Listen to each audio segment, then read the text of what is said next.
Hi everyone. सो आज हम start करने जा रहे हैं सूत्र स्थान का पहला अध्याय जिसका नाम है दीर्घम जीवित्यम अध्याय। तो यहाँ पे पहले हम ये श्लोक पढ़ते हैं। अथातो दीर्घम जीवित्यम अध्याय व्याख्यास्यामः इति स्माह भगवान आत्रेय। ठीक है। तो अथातो का मतलब क्या है यहाँ पे? अथातो का मतलब होता है मंगल कर्म। ठीक है। कोई भी संहिता, कोई भी काम करने से पहले मंगल कर्म किया जाता था। ठीक है। पुराने समय में तो अथातो से कोई श्लोक स्टार्ट करते थे। ठीक है। इतिहास भगवान आत्रेय। भगवान आत्रेय मैंने आपको कल भी बताया था। इनका नाम इधर इसलिए लिया जा रहा है क्योंकि ये चरक संहिता के उपदेष्टा थे। इन्होंने उपदेशित किया था।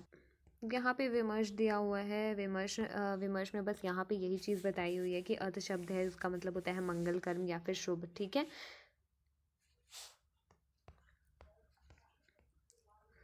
फिर आप आगे आओ। यहाँ पे एषणाओं की बात की गई है। इसके बारे में जो आपका 11वां चैप्टर है तिष्ठेष्णीय अध्याय, उसमें आप डिटेल में एषणाओं के बारे में पढ़ोगे। बस यहाँ पे एक देख लो। एषणाएँ जो हैं वो 3 टाइप की होती हैं। 3 टाइप की कौन कौन सी? प्राणेषणा, धनेषणा, परलोकेषणा। इन तीनों में सर्वप्रथम प्राणेषणा ही आनी है क्योंकि प्राण के अभाव में सभी इच्छाओं का अभाव हो जाता है। अब इनका मतलब क्या है? एक्चुअली एषणा मतलब होता है इच्छाएं। ठीक है। तो जब आप पृथ्वीलोक पे आते हो तो आपको 3 सबसे बड़ी आपकी जो नीड्स होती हैं, बेसिक नीड्स, वो क्या होती हैं? आपके प्राण अच्छे हों। ठीक है। आप धन का अर्जन कर सको और फिर आपको परलोक मिले। ठीक है। तो ये 3 चीज़ें ही होती हैं, 3 फैक्टर ही होते हैं। तो ये मनुष्य की इच्छाएं होती हैं जिसके लिए मनुष्य अवतरित होता है इस ज़मीन पे। ठीक है। तो मेनली इन्हीं चीज़ों के बारे में बताया गया है। तो ये सीक्वेंस में होता है कि आपके प्राण अच्छे रहेंगे। आप अगर प्राण का अभाव है, आप जिंदा ही नहीं रहे, तो आप धन का कैसे अर्जन करोगे? ठीक है। तो पहले प्राणेषणा आएगी, फिर धन आएगा और फिर परलोक। तो यहाँ पे जब आप विमर्श में आओगे तो यहाँ पे दिया हुआ है धर्म, अर्थ और काम मोक्ष के बारे में। धर्म, अर्थ और काम मोक्ष, ये चारों चीज़ें क्या होती है? पुरुषार्थ चतुष्ट। ठीक है। इन चारों चीज़ों को मिला के पुरुषार्थ चतुष्ट बोलते हैं। चतुष्ट यहाँ पे 4 चीज़ों के लिए यूज़ हो रहा है। ठीक है। अब भिन्न भिन्न युगों में जो मनुष्य अवतरित होता है वो किस लिए? पुरुषार्थ चतुष्ट की प्राप्ति के लिए। ठीक है। धर्म के लिए, अर्थ के लिए, काम के लिए और फिर मोक्ष प्राप्ति के लिए। ठीक है। तो अगर जब दीर्घ जीवन जीने का उपदेश किया गया तो ये चारों चीज़ें भी बताई गई कि आदमी क्यों आता है इस ज़मीन पे। पुरुष धर्म, अर्थ, काम और मोक्ष की प्राप्ति के लिए आता है। अगर इन चारों चीज़ों की आपको प्राप्ति करनी है तो आपको दीर्घ जीवन जीना पड़ेगा। ठीक है। तो यहाँ पे ये चीज़ बताई गई है। उसके बाद आपका आता है अनुबंध चतुष्ट, जो कि ये भी काफ़ी इंपॉर्टेंट कॉन्सेप्ट है कि अनुबंध चतुष्ट क्या होता है। ठीक है। कोई भी ग्रंथ अगर आपका बनाया जा रहा है तो उसमें अनुबंध चतुष्ट का भी जिक्र मिलेगा आपको। अब अनुबंध चतुष्ट बेसिकली किसी भी ग्रंथ में 4 इंपॉर्टेंट फैक्टर्स होते हैं। ठीक है। तो पहले हम देखेंगे अब अनुबंध चतुष्ट में आता क्या क्या है। ठीक है। अनुबंध चतुष्ट में आता है अभिधेय, प्रयोजन, संबंध और अधिकारी। ठीक है। तो अभिधेय, प्रयोजन, संबंध और अधिकारी। ओके। सो अभिधेय क्या होता है? हेतु, दोष, द्रव्य, स्वरूप, स्कंध त्रय से रोगों की उत्पत्ति को रोकना। ठीक है। पहले किसी रोग का हेतु पता करना। ठीक है। हेतु का मतलब होता है कारण पता कर लेना। अगर हमने किसी दोष का जो है हेतु पता कर लिया। ठीक है। फिर उसमें दोष क्या क्या है? वातज व्याधि है, पित्तज है, कफज है। ठीक है। तो हमने दोष पता कर लिया। फिर द्रव्य पता कर लिया कि किस द्रव्य से वो ठीक हो सकता है। ठीक है। तो हेतु, दोष, द्रव्य से हमने पता कर लिया और फिर हम क्या करेंगे? उस रोग की उत्पत्ति को रोकेंगे। तो ये अभिधेय होता है। ठीक है। अब प्रयोजन। प्रयोजन है धातु साम्य क्रिया चोक्ता तंत्र से प्रयोजनम। ठीक है। किसी भी तंत्र का प्रयोजन क्या होता है? तो आयुर्वेद का प्रयोजन क्या होता है? आतुरस्य विकार प्रशमन अप्रमादा स्वस्थस्थ स्वास्थ्य रक्षणम। ठीक है। तो ये आयुर्वेद का प्रयोजन दिया गया है। जो आयुर्वेद का प्रयोजन है वही यहाँ पे प्रयोजन के रूप में बताया गया है। आयुर्वेद का प्रयोजन का श्लोक आपको याद ही होगा। स्वस्थस्थ स्वास्थ्य रक्षण मातुरस्य विकार प्रशमनम च। मतलब कि स्वस्थ व्यक्ति के स्वास्थ्य की रक्षा करना और जो आतुर व्यक्ति है यानी कि रोगी व्यक्ति है उसके विकारों के प्रशमन करना, यानी कि उनके विकारों को दूर करना। ये हो गया हमारा प्रयोजन। संबंध में बताया गया है वाच्य, वाचक, लक्षण, संबंध। अब देखो वाच्य और वाचक होता क्या है। तो वाच्य जो है, वाच्य वाचक, आप देखो वाचक जो है जिसने उपदेशित किया, जिसने बोला, और वाच्य जिसने सुना फिर आप। ठीक है। तो अब अग्निवेश और आत्रेय को हम वाच्य और वाचक मान सकते हैं। ठीक है। तो चरक संहिता जब बनी तो आत्रेय ने उपदेशित किया। हाँ। तो वो क्या थे? वो थे आपके, मेरे साथ साथ ही लिखते रहना, जो आपके नोट्स हैं वो प्रॉपर बन जाने चाहिए मेरे साथ साथ में ही। तो आत्रेय जो हैं वो आपके वाचक हुए। ठीक है। उन्होंने उपदेशित किया। और अग्निवेश क्या हुए आपके? वो वाच्य हुए। ठीक है। अग्निवेश जो है वो वाच्य हो गए। वाच्य अग्निवेश और आत्रेय, तो मतलब जो गुरु शिष्य का जो आपका रिलेशन था वो आपका वाच्य और वाचक में आ जाता है। ब्राह्मण क्षत्रिय वैश्य, ठीक है, ये शास्त्र के अधिकारी होते हैं। ब्राह्मण क्षत्रिय वैश्य ये शास्त्र के अधिकारी हैं, इनको पढ़ने की अनुमति है। कुछ 4 प्रकार के सूत्र बताए गए हैं: गुरु सूत्र, शिष्य सूत्र, प्रतिसंस्कृत सूत्र और एक ही सूत्र। गुरु, शिष्य, प्रतिसंस्कृत और एक ही सूत्र। गुरु सूत्र क्या होता है? जो गुरु ने उपदेश दिया, ठीक है, वो जो गुरु ने वाक्य बोले वो सब गुरु सूत्र में आ गया।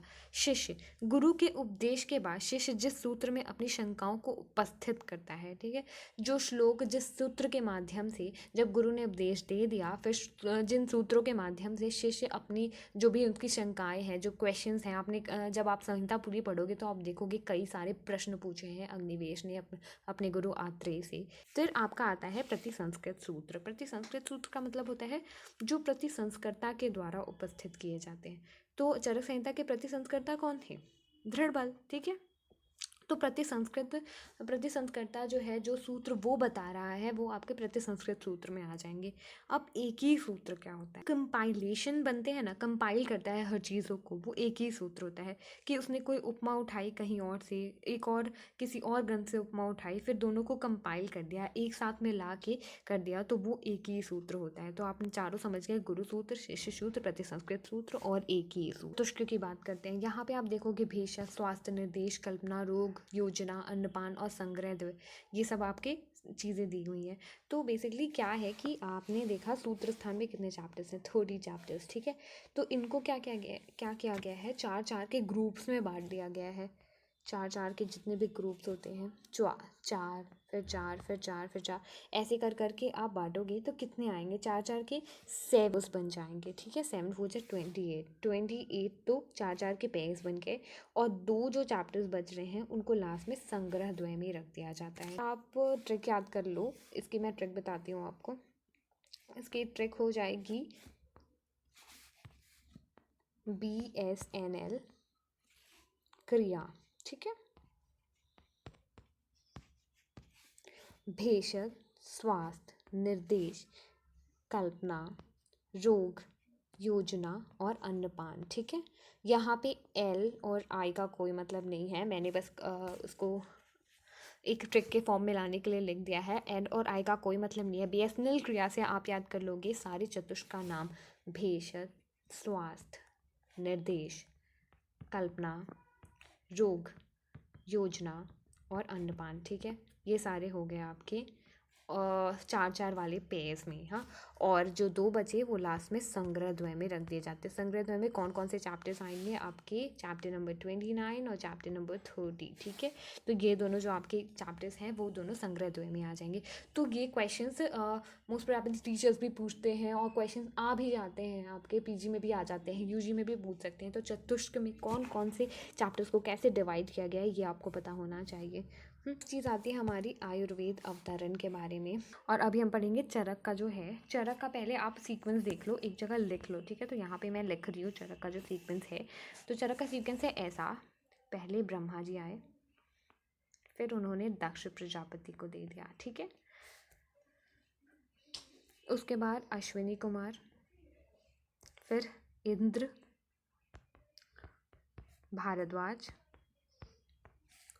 पुनर्वसु, आत्रेय, एंड आत्रेय के शिष्य कौन थे? अग्निवेश, ठीक है। तो ये है पूरा सीक्वेंस, आप जल्दी जल्दी देख लो। मैं एक बार और बोल देती हूँ: ब्रह्मा, दक्ष प्रजापति, अश्विनी कुमार, इंद्र, भारद्वाज, पुनर्वसु, आत्रेय और अग्निवेश। एक्चुअली इससे रिलेटेड एक फेमस स्टोरी है कि जब लोग तपस्या करते थे, ऋषि मुनि तपस्या करते थे, तो उनको एक निरोगी शरीर चाहिए थी। पर वहाँ पे रोगों की उत्पत्ति हो गई, रोग होने लगे। तो उन्होंने सोचा कि हम एक संभाषा परिषद करते हैं जिसमें हम बात करेंगे कि रोगों को कैसे दूर किया जाए, ठीक है। तो उन्होंने लास्ट में कंक्लूजन निकाला था कि हम इंद्र भगवान के पास जाएंगे और उनसे इस चीज़ का सोल्यूशन पूछेंगे। और अब सब तो सारे ऋषि तो जा नहीं सकते थे क्योंकि संभाषा परिषद में बहुत सारे ऋषि होते हैं। तो उन्होंने उग्र तपा यानी कि भारद्वाज को चूज़ किया इंद्र के पास जाने के लिए, ठीक है। तो भारद्वाज ही क्यों गए? इसलिए उग्रतपा का मतलब क्या होता है? उग्रतपा जो संज्ञा है वो भारद्वाज के लिए आई है। तो आप ये उग्रतपा लिख लो। उग्रतपा किसके लिए आया है? भारद्वाज। उग्रतपा का मतलब होता है जो बहुत ज़्यादा तपस्या करके परलोक में गया था। तो वो उग्र तपा इनके लिए। और अगर आपका क्वेश्चन आ जाता है कि दीर्घ तपा किसको बोलते हैं, तो दीर्घ तपा हम बोलते हैं धन्वंतरी जी को, धन्वंतरी। ठीक है, तो उग्र तपा और दीर्घ तपा हो गया। तो जो हमारे भारद्वाज जी थे वो गए थे इंद्र के पास दीक्षा लेने के लिए, और फिर इंद्र भगवान ने भारद्वाज जी को दिया था। ठीक है, तो जो आपका सीक्वेंस है चरक के अकॉर्डिंग आयुर्वेद अवतरण का, उसमें भी आप देखोगे कि इंद्र के बाद भारद्वाज जी आ रहे हैं। तो ब्रह्मणाम ही यथो प्रोक्तम आयुर्वेदम प्रजापति जग्राह निखिलेनाद अश्विनो तो पुनस्ततः। ठीक है, तो ये हमारा हो गया। अब यहाँ पे ये ब्रह्मणाम, ये ब्रह्मा के लिए आया है, फिर उसके बाद प्रजापति, फिर उसके बाद अश्विनी कुमार। हाँ, यहाँ पे आया है छक्र। छक्र जो है हमारा इंद्र के लिए आया है, इंद्र का ये पर्याय होता है, और ये है भारद्वाज। ठीक है, तो ये आपका सीक्वेंस हो गया। मेन पॉइंट्स याद रख लो, ज़रूरी नहीं है श्लोक याद करने का। श्लोक आपने वाग्भट जी का याद किया था। ठीक है, यहाँ पे संभाषा परिषद का श्लोक दिया हुआ है। संभाषा परिषद जो हुई थी वो कहाँ पे हुई थी? पार्श्वे हिमवत शुभे। ठीक है, कोई भी चरक संहिता में जब किसी भी चीज़ का कंक्लूजन नहीं निकल पाता था, तो सारे ऋषिगण डिसाइड करते थे कि हम एक संभाषा परिषद करेंगे, एक डिस्कशन करेंगे, जिसमें सारे जो ऋषि होंगे वो अपना अपना मत रखेंगे, और फिर वो एक कंक्लूजन निकालेंगे सारे पॉइंट्स को ध्यान में रखते हुए। कोई भी टॉपिक होता था, अलग अलग टॉपिक्स होते थे। जब पूरी चरक संहिता में आप बहुत सारी संभाषा परिषद पढ़ोगे, ये अब इनमें ऋषिगण कौन कौन से आए थे उनका नाम देख लेते हैं। यहाँ पे बहुत सारे ऋषियों का उल्लेख है, पर हमको पहले तो याद करना है कि टोटल कितने थे। ठीक है, तो इस जो पर्टिकुलर संभाषा परिषद हुई थी, इसमें जो टोटल ऋषि थे वो टोटल थे 53 ऋषि। ठीक है, कोई पूछे आपको आयुर्वेद अवतरण की जो संभाषा परिषद थी उसमें कितने ऋषि गए थे, तो टोटल 53 ऋषि थे।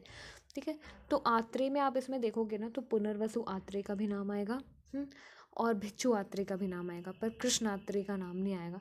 तो कृष्ण आत्रेय नहीं है, बाकी सारे आत्रेय हैं यहाँ पे। इसके अलावा आप मेन ऋषियों का नाम देख लो, अंगीरा देख लो, अगस्त्य देख लो। अगस्त्य ऋषि ये काफ़ी ज़्यादा पॉपुलर ऋषि थे, तो अगस्त्य का नाम भी आपको याद होना चाहिए। अगस्त्य के बारे में ऐसा है कि जब शिव जी की शादी हो रही थी, तो जब शिव जी की बारात जो है वो नॉर्थ इंडिया में गई थी, तो सारे लोग नॉर्थ इंडिया में शिफ्ट हो गए थे, तो साउथ इंडिया में कोई बचा नहीं था। तो ये साउथ इंडिया में जाने वाले पहले ऋषि थे। ये एक पौराणिक कथा है अगस्त्य के बारे में, तो ये काफ़ी इंपॉर्टेंट है। तो इनको, अगस्त्य को याद कर लो, भारद्वाज याद कर लो, आत्रेय याद कर लो, दोनों आत्रेय थे, फिर सांख्य थे। अब हम देखते हैं कि इस पूरी चरक संहिता में कहाँ पे आपको आयुर्वेद, कहाँ पे आपको संभाषा परिषद देखने को मिलेगी। ठीक है, तो सूत्र स्थान में पहले देखते हैं कहाँ पे संभाषा परिषद है। सूत्र स्थान में 1, 12, 25 और 26। ठीक है, 1, 12, 25, 26, इन चारों में आपको सूत्र स्थान में कहाँ दिख जाएगी? संभाषा परिषद। हाँ, नेक्स्ट आता है हमारा शारीर स्थान। शारीर स्थान में संभाषा परिषद कहाँ मिलेगी? 3 और 6। ठीक है, आपको ऐसे याद करना है, 1, 12, 25, 26, फिर 3 और 6। ठीक है, ऐसे ही फ्लो में याद करना है। उसके बाद कहाँ मिलेगी? और सिद्धि स्थान में 11वें चैप्टर पे मिलेगी। ठीक है, ये धर्मार्थ काम मोक्षणाम आरोग्यम मूलम उत्तमम। ठीक है, तो पूरा पुरुषार्थ चतुष्ट का जो मूल है वो आपका आरोग्य हो गया। ठीक है, यहाँ पे बस ये चीज़ बताई गई है। फिर हमारा जो नेक्स्ट श्लोक आता है, इसमें बहुत सारे आपको इंद्र जी के पर्याय मिलेंगे, भगवान इंद्र के। तो आप वो एक बार टेक कर लो। सहस्त्राक्ष जो है वो भगवान इंद्र का पर्याय है। शचीपति भगवान इंद्र का पर्याय है। हाँ, शक्र भी भगवान इंद्र का पर्याय है, जो हमने पहले देखा था, शक्र। हाँ, फिर उसके बाद बलहंतार भी हमारा भगवान इंद्र का पर्याय है, और फिर सुरेश्वरम। हाँ, ये सब भगवान इंद्र के पर्याय हैं। तो आप एग्जैक्टली याद कर लेना कि कोई भी वर्ड आपको लिखा हुआ आता है तो आप MCQ में टिक कर सकते हो। ठीक है, हेतुलिंग औषध ज्ञानम सुस्ताद आतुर प्राणायामम। ठीक है, तो ये चीज़ बोली गई है हमको त्रिसूत्र आयुर्वेद के बारे में। तो त्रिसूत्र आयुर्वेद के 3 सूत्र क्या क्या होते हैं? हेतुलिंग और औषध, इन तीनों के बारे में मैंने आपको पहले ही समझा दिया था। तो ये त्रिसूत्र होते हैं आयुर्वेद के। हाँ, बुबुधे, जो बुबुधे का मतलब क्या होता है कि स्वयं के प्रकाशन से अपने चक्षु इंद्रियों को लगा के आयुर्वेद का ज्ञान करना। ठीक है, तो ब्रह्मा जी ने क्या किया था? उन्होंने आयुर्वेद का स्मरण किया था। ठीक है, आयुर्वेद का स्मरण।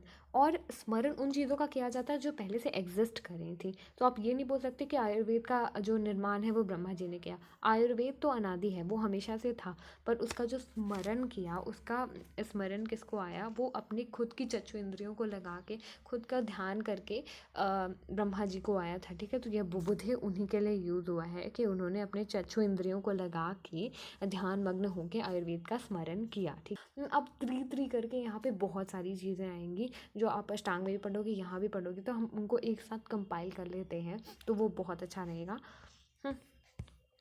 तो यहाँ पे मैं आपको चीज़ें कंपाइल करती हूँ। ओके, तो त्रिसूत्र में हमने पढ़ा हेतुलिंग औषध, हाँ, और हम त्रिसूत्र को ही त्रिस्कंध भी बोलते हैं, एक और वर्ड लिख देना। पर अगर स्कंध त्रय पूछे तो हेतु दोष द्रव्य आएगा। हाँ, स्कंध त्रय में आता है हेतु, दोष और द्रव्य।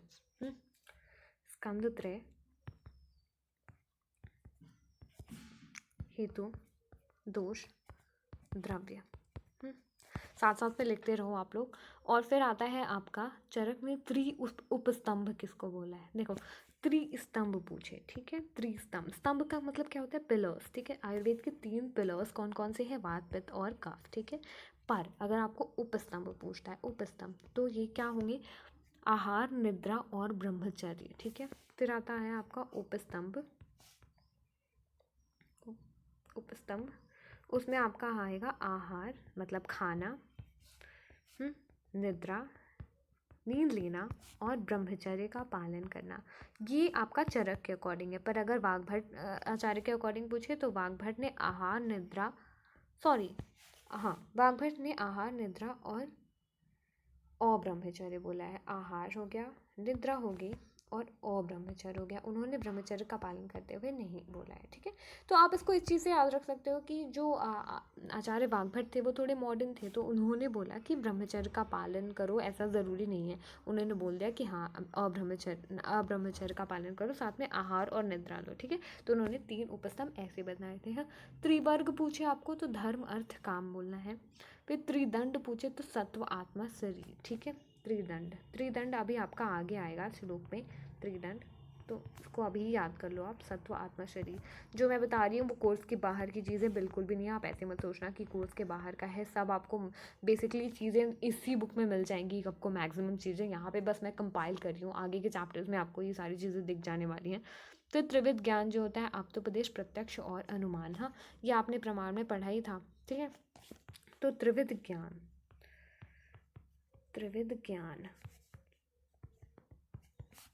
आप्तोपदेश, प्रत्यक्ष और अनुमान। ठीक है, हमको ज्ञान कैसे पता चलता है, कोई आप्त पुरुष ने अपने वचन दे दिए, उससे हम किसी चीज़ का ज्ञान कर सकते हैं। हमने प्रत्यक्ष प्रैक्टिकल लाइफ में उसको देख लिया तो उससे हम ज्ञान कर सकते हैं, और अनुमान लगा के भी ज्ञान कर सकते हैं। ठीक है, यहाँ पे टेबल आपको दिया हुआ है, ये टेबल आपको अच्छे से प्रॉपर तरीके से कर लेना है। ये आपका पहले ही पढ़ा हुआ है, इसमें कुछ समझाने वाली चीज़ है नहीं। आते हैं सो अनंत पारम त्रिस्कंदम आयुर्वेदम महामति। हाँ, महामति यहाँ पे यूज़ हुआ है किसके लिए, भारद्वाज के लिए। आगे भारद्वाज के लिए क्या यूज़ हुआ था, उग्र तपा। ठीक है, अब यहाँ पे महामति यूज़ हुआ है कि वो सब लोगों में सबसे ज़्यादा ब्रेव थे कि उनको ही भेजा गया सेलेक्ट करके इंद्र के पास।